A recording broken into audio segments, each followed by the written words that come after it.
ఇక ఆపేద్దామంటూ భారత్ ముందు పాక్ కాళ్ల బేరానికి వస్తోంది. భారత్ దూకుడుతో సీన్ మొత్తం మారిపోయింది. ఉద్రిక్తతలు తగ్గించుకుందామని భారత్ కి సంకేతాలు ఇస్తోంది పాక్ మీడియాకి ఇచ్చిన ఇంటర్వ్యూలో ఆ దేశ విదేశాంగ మంత్రి ఇషాక్ దార్ ఈ వ్యాఖ్యలు చేశారు. అంతర్జాతీయ ఒత్తిడి, పౌరుల నుంచి వస్తున్న వ్యతిరేకతతో పాకిస్తాన్ ఇప్పుడు యూ టర్న్ తీసుకున్నట్టుగా తెలుస్తోంది. నేషనల్ కమాండ్ అథారిటీ సమావేశాన్ని కూడా రద్దు చేసుకుంది పాకిస్తాన్. అమెరికా సహా పలు దేశాల నుంచి పాక్ పై ఒత్తిడి పెరుగుతోంది. భారత్ కి పెరుగుతోంది ప్రపంచ దేశాల మద్దతు. ఈ నేపథ్యంలో పాక్ దాడులను తిప్పికొట్టడంలో తగ్గేదే లేదు అన్న వైఖరితో ఉంది భారత్. శాంతి నెలకొల్పడంలో భారత్ ఎప్పుడూ ముందే ఉంటుంది అన్నారు భారత విదేశాంగ శాఖ మంత్రి జయశంకర్. ఇప్పటికే పాక్ దుశ్చర్యలని ప్రపంచం ముందుంచుతోంది భారత్ పాక్ చర్చించుకోవాలి, సమస్యను పరిష్కరించుకోవాలని సూచిస్తోంది అమెరికా.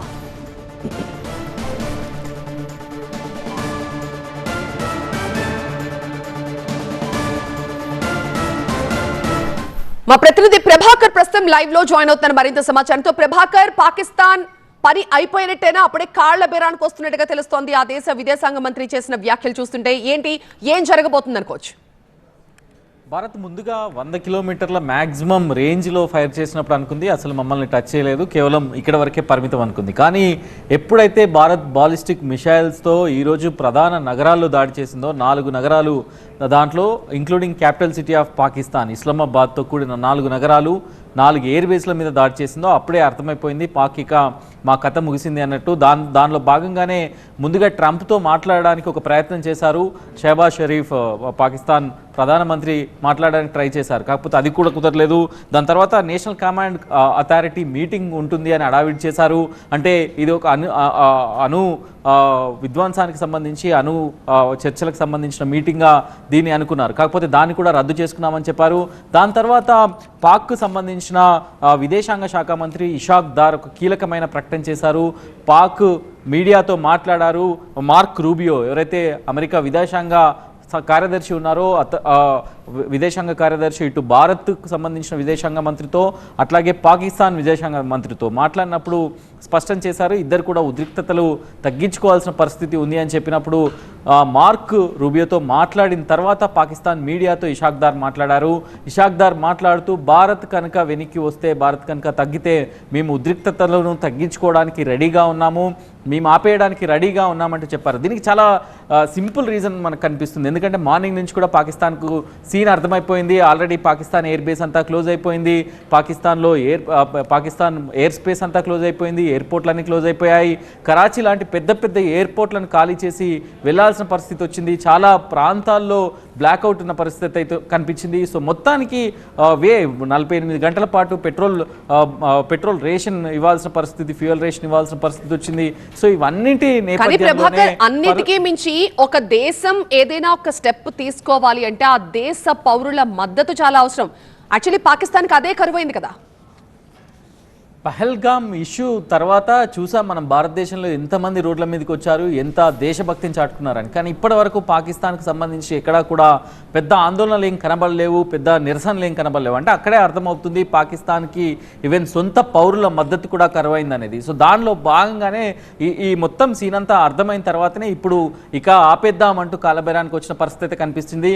ఇక్కడ ఇంకో విషయం గమనించాలి. ఇక్కడ డిఫెన్స్ శాఖ మంత్రి ఉన్నారు ఆసిఫ్ ఖవాజా, అట్లాగే పాకిస్తాన్ ఫెడరల్ ఇన్ఫర్మేషన్ మంత్రి ఉన్నారు తరార్. వీళ్ళిద్దరూ ఎవరు కూడా స్పందించలేదు.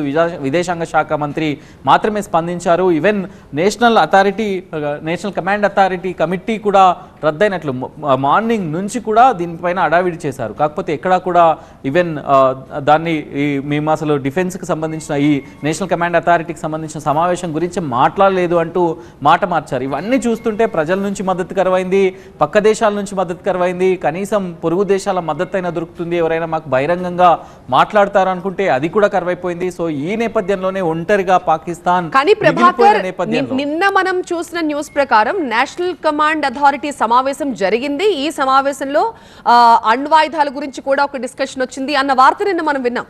బట్ ఇప్పుడు అసలు ఇది జరగలేదు, దాన్ని అనుకున్నది కూడా రద్దు చేసుకున్నాం, ఇప్పుడు మళ్ళీ మాట మార్చేశారు. ఎగ్జాక్ట్లీ ఇషాక్ దార్ చెప్పేది అసలు మేము మా స్కెడ్యూలే చేసుకోలేదు, అణ్వాయుధాలకు సంబంధించిన అంశాలను మేము డిస్కసే చేయలేదు ఎక్కడ కూడా అనేది ఇషాక్ దార్ చెప్తున్న అంశం. అంటే ముందు నుంచి కూడా అంటే రాయిటర్స్, ఆల్ జజీరా లాంటి వార్తా సంస్థలు కూడా ప్రచురించాయి. వాళ్ళ దగ్గర నుంచి అంటే పాకిస్తాన్కి సంబంధించిన అఫీషియల్ ఇన్ఫర్మేషన్ బ్యూరో నుంచి కూడా వెళ్తేనే అక్కడ ఇంటర్నేషనల్ మీడియాలో అది ప్రొజెక్ట్ అయ్యే అవకాశం ఉంటుంది. సో ఈ రోజు మాత్రం ఉన్నట్టుండి ఒక్కసారిగా ఉదయం కూడా దానిపైన చాలా అడావిడ్ చేశారు.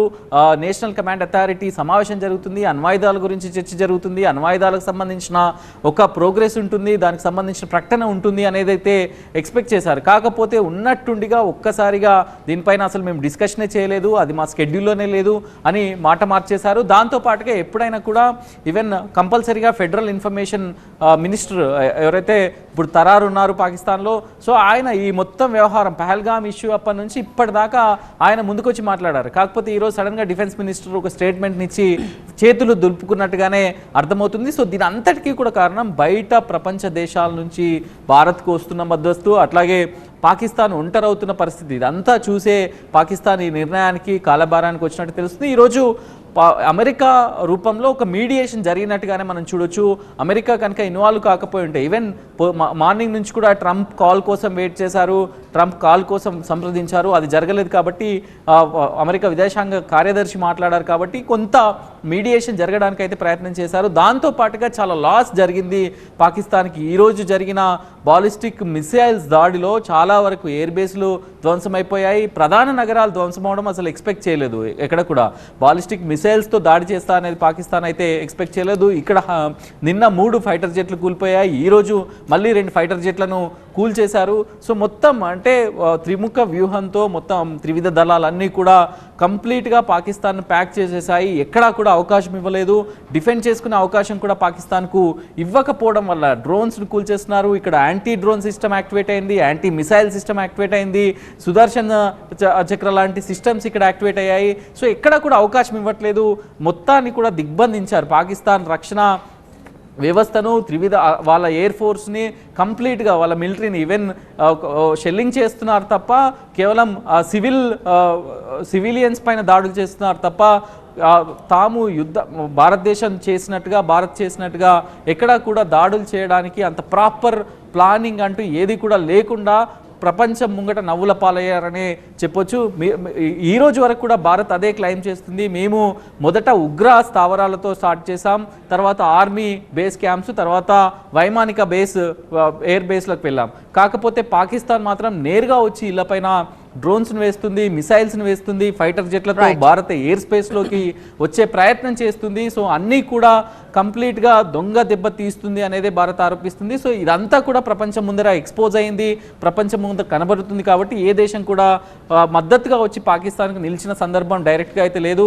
టర్కీ లాంటి, చైనా లాంటి దేశాలు ఏదో బ్యాక్ అండ్ సపోర్ట్ ఇస్తున్నాయి తప్ప ఏ దేశం కూడా పాకిస్తాన్ చేస్తున్న ఈ అంశాన్ని సమర్థించకపోవడం వల్లనే ఈరోజు కాలబేరానికి వచ్చింది, ఇక ఆపేద్దామంటూ ఒక కాంప్రమైజ్ మోడ్లోకి వచ్చిందనే చెప్పాలి. Right, thank you Prabhakar.